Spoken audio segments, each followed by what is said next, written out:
자신을 영입한 팀의 우승 트로피를 선사하는 선수, 일명 우승 청부사, 아니면 우승컵 수집가. 오늘의 주인공은 24세의 나이로 무려 20개에 달하는 우승 트로피를 모은 킹슬리 코망입니다.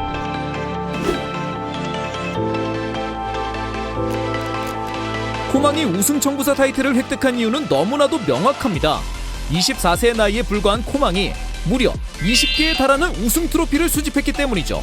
즉 소속팀에서 수많은 우승 경력을 쌓았다는 이야기입니다. 파리 생제르맹의 유스 시스템을 차곡차곡 밟아온 코망은 2013년 2월 16세의 나이로 리그 데뷔전을 치릅니다.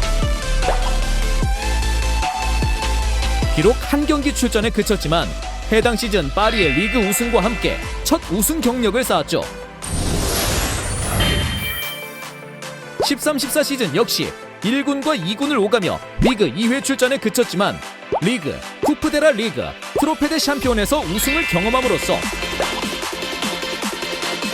커리어를 점차 화려하게 장식하기 시작합니다. 더 많은 출전 기회를 원했던 코망, 그가 향한 곳은 바로 세리에 A의 최강팀 유벤투스.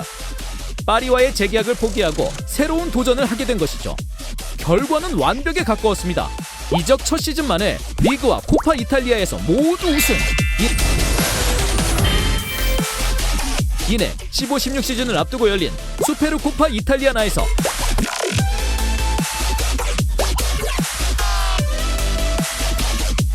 라치오를 격파하며 우승 트로피는 7개로 늘어납니다. 하지만 코망이 유벤투스에서 완벽히 입지를 다진 것은 아니었습니다. 코망은 직선적인 돌파와 크로스를 즐기는 클래식 윙어 스타일이었던 반면 유벤투스는 측면보다는 중앙에서 활약해주기를 원했기 때문이죠. 실제로 14-15 시즌 리그 14경기의 모습을 드러냈던 코망은 10경기가량을 섀도우 스트라이커로 나섰습니다. 코망과는 어울리지 않는 옷이었죠. 결국 이적시장 막바지에 다른 곳에서 러브콜이 오게 되는데 바로 분데스리가의 거함 바이에른 뮌헨. 뮌헨은 2년 임대의 완전 이적 조항을 더한 조건으로 코망을 영입합니다. 로벤과 리베리의 뒤를 이어줄 선수가 필요했고 그 적임자로 코망을 선택한 것이죠. 이번에도 코망의 선택은 틀리지 않았습니다. 이적과 동시에 리그 우승과 포칼컵 우승이라는 기쁨을 맛보게 되죠. 또한 임대 전 유벤투스 소속으로 개막전에 출전했고 해당 시즌 유벤투스가 리그에서 우승을 차지하며 세리에 A 우승 자격도 획득! 한 시즌에 2개 리그에서 우승이라는 기록을 세우기도 하죠. 물론 이때까지만 해도 아직 가다듬어야 할 부분이 많다고 평가를 받았습니다. 하지만 과르디올라, 안첼로티, 하인케스 등 수많은 명장들에게 지도를 받으며 잠재력을 꽃피우기 시작했고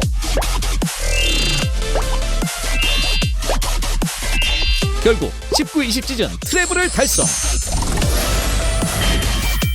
5시즌 연속 리그 우승, 포칼컵 우승 3회, 챔피언스리그 우승 1회 등을 경력에 추가하며 총 20개에 달하는 우승 트로피를 수집하게 됐죠.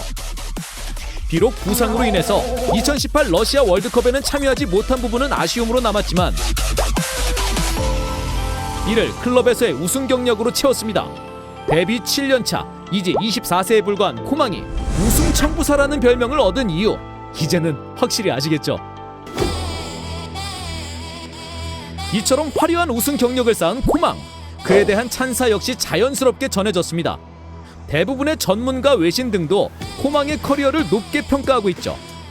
하지만 그를 향해 곱지 않은 시선들도 있습니다. 시청자 여러분들의 생각도 댓글로 남겨주시면 좋을 것 같네요. 코망의 우승 경력은 소속팀 덕분이다. 다시 말해 파리 생제르맹, 유벤투스, 바이에른 뮌헨은 소속 리그에서 1강 독주 체제를 구축해놓은 팀이기 때문에 코망의 커리어 역시 묻어가기 쉽다는 뜻이죠. 하지만 리그 우승이 당연시 여겨지는 팀에 관심을 사는 것, 이 자체가 대단한 일이 아닐까요? 리그를 재패해야 한다는 숙명, 여기에 컵 대회마저도 쉽사리 내주어선 안 된다라는 평가를 받는 팀들의 영입 기준은 정말 까다롭습니다. 출중한 실력은 물론이고 그들의 철학에 어울려야 하며 플레이 스타일 역시 마찬가지죠. 또한 리그 최정상급 팀들은 주로 높은 주급을 제공하기 때문에 한 선수를 영입하는 과정에서 정말 수많은 심사 과정을 거칩니다.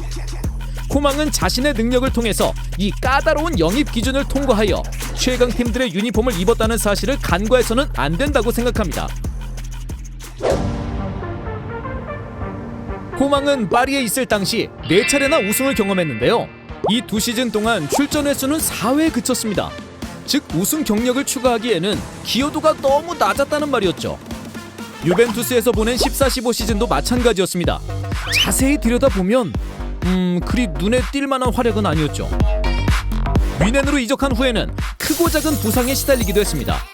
그로 인해 단 한 차례도 풀시즌을 소화하지 못했다는 사실. 또한 리그 5연속 우승을 달성하는 동안 공격 포인트가 그리 많지 않았습니다. 레반도프스키를 포함하여 초호화 멤버를 자랑하는 매 시즌 엄청난 득점력을 뽐내는 뮌헨에서의 개인 기록이 아쉽다는 평가였습니다. 다시 말해 월드 클래스급의 우승 경력과는 달리 공격 포인트나 출전 횟수, 기여도 등에서 인정을 받기에는 어려움이 따른다는 뜻이었죠. 이러한 충돌은 지난 챔피언스 리그에서 더욱 증폭됐습니다.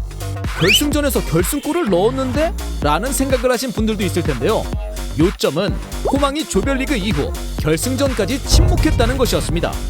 첼시와의 16강 2차전에서는 부상으로 아예 나서지 못했고 바르셀로나 리옹전에서는 교체로 출전해 각각 20분 정도를 소화했죠. 우승으로 이끈 결승골까지 넣었는데 논란을 잠재우긴 살짝 부족하네요. 터치비 역시 코망이 특정 시즌을 캐리했다는 느낌을 받지는 못했습니다만 잠재력과 실력은 의심의 여지가 없습니다. 그만큼 코망의 플레이는 축구 팬들의 눈을 즐겁게 해줬으니까요. 단지 아직 24세에 불과하기 때문에 완성형 선수는 아닐 뿐더러 보여줄 시간이 더 많이 남은 만큼 차기 시즌을 긍정적인 시선으로 바라봐야 한다는 주관적인 생각입니다. 지금까지 신우승 청부사 코망에 관한 이야기였습니다. 누가 뭐라 해도 그의 이름 옆에 진열된 우승 트로피들은 찬란하게 빛나고 있죠. 앞으로 더 많은 트로피들이 추가될 예정이기도 하고요. 앞으로 펼쳐질 코망의 활약을 기대해보면서 지금까지 터치비였습니다.